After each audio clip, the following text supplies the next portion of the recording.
My thanks tonight to cultureNOW and the Boston Society of Architects for having events like this that help improve public awareness of the value of design in our cities.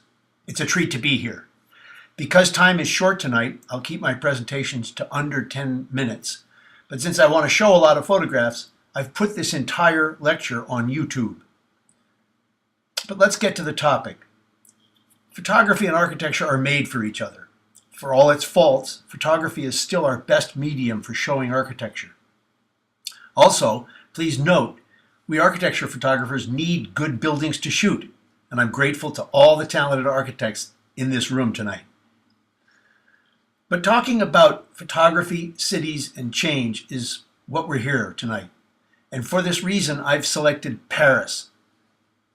I love the city, and I love the fact that a great deal of care has gone into its design. More important, it's a perfect place to talk about the big forces that change cities. This is a photograph still from the film Les Miserables.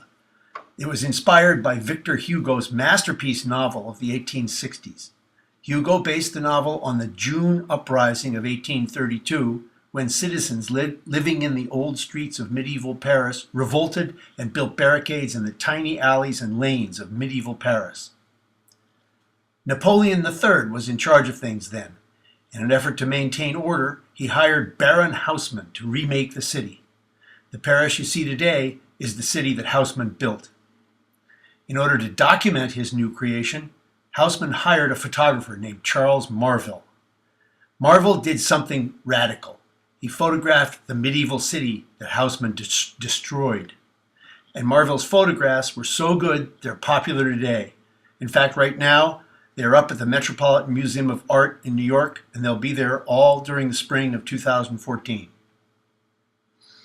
Haussmann's renovations of Paris were so dramatic that they're still being debated today. In his excellent review of the Marville show at the Met, Mark Feeney of the Boston Globe described the wide boulevards like Place de l'Opéra that Marville had photographed. Feeney stated, "One man's vista is another man's field of fire." I'd love to have work that's as good as Marville's. The closest I was able to get was a National Endowment for the Arts grant to document Boston's Big Dig. These pictures are currently up at an exhibition at the Addison Gallery in Andover, Mass. I want to turn now to another project about urban change. Do you remember Y2K, when all the computers on the Earth were supposed to crash on the evening of December 31st, 1999? In that late December, I selected a group of people who were doing things I thought were interesting. I called them and asked them to pose next to their works in progress. My group included Tony Pangaro, Jill Medvedow, Malcolm Rogers, Fred Salvucci, Charles Vest and Bob Brown, Gloria Larson, Robert Campbell, Warren Schwartz, and Alex Krieger. Each of these people were hard at work on a part of the city that would change dramatically. Tonight, for the first time, I'm going to show photographs of these people from 14 years ago. This is Tony Pangaro standing on the site of the Ritz Towers, which are under construction near Downtown Crossing. This is Jill Medvedow, the director of the new Institute of Contemporary Arts, standing on the fan pier. Malcolm Rogers, the director of the Museum of Fine Arts, Boston, standing by the West Wing. Fred Salvucci and his granddaughters, standing in front of the central artery that he was in the process of dismantling. Bob Brown and Charles Vest on the site of the brand new Stata Center at MIT. Gloria Larson standing amidst the rubble on the site of what's going to be the Boston Convention and Exposition Center. Robert Campbell, architecture critic for the Boston Globe, on the proposed site of the new Fogg Art Museum. Warren Schwartz, an architect at Schwartz Silver Architects, on the Northern Avenue Bridge. and Alex Krieger and his family standing in City Hall Plaza. All of these people were photographed on January 1st, 2000. I saved Alex for last because he's standing in front of City Hall, which was designed by Coleman, McKinnell, and Wood back in the 1960s. It symbolized the best about city government: strength, permanence, and progressive thinking. Unfortunately, City Hall Plaza did not come out quite so well. Here's what we got. As Robert Campbell points out, this picture is one of people wandering in a wasteland that they look like they're patients in some kind of urban insane asylum. This is a pair of images from our Cityscapes book, where we carefully aligned the old view over the new.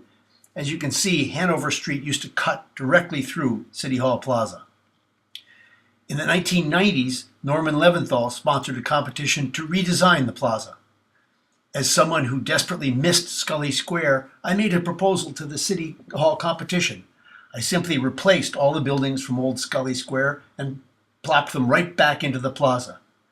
As at this date, March 2014, the plaza development is still underway. Now I'd like to turn to a part of Boston that has shown tremendous change and, in my opinion, tremendous improvement.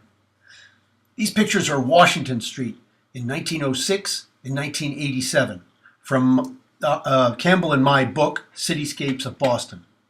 This pair of photographs kind of makes you want to weep. The old city had texture and color. The new one lacks all of the kinds of humanistic details that make a city great. Tony Pangaro, who we've already seen, had the foresight to get money to invest in the Ritz Towers back when no major builders would even go near Lower Washington Street. This sequence of photographs shows the transformation brought on by Emerson College, Suffolk University, and last week, Legal Seafood announced their latest restaurant would be called Legal Crossing. Andrew Grace at the Boston Redevelopment Authority has been asking corporate leaders to legitimize the name of Downtown Crossing for 10 years, and he finally celebrated when Roger Berkowitz announced this latest improvement. One more triumph by the Boston Redevelopment Authority. They got District Hall built in the Seaport by David Hassine. The developers, John Hines and WS Development, were able to come up with $7 million to build this wonderful place and lease it back to the city for $1 a year. You can go there, drink some good beer, sit in a delightful living room, and maybe you'll meet the next Zuckerberg. It's a terrific thing to do. I promise to end on Paris. The designers of Paris get it. They know how to build cities. We should all be this smart. These pictures in sequence follow the Eiffel Tower, the Louvre and the Cour Carré, a happy German looking at art in the Louvre, a street in the Sorbonne by night, and two people smooching at the Place de la Concorde. Cities are made for people, and it doesn't get any better than this. Thank you and good night.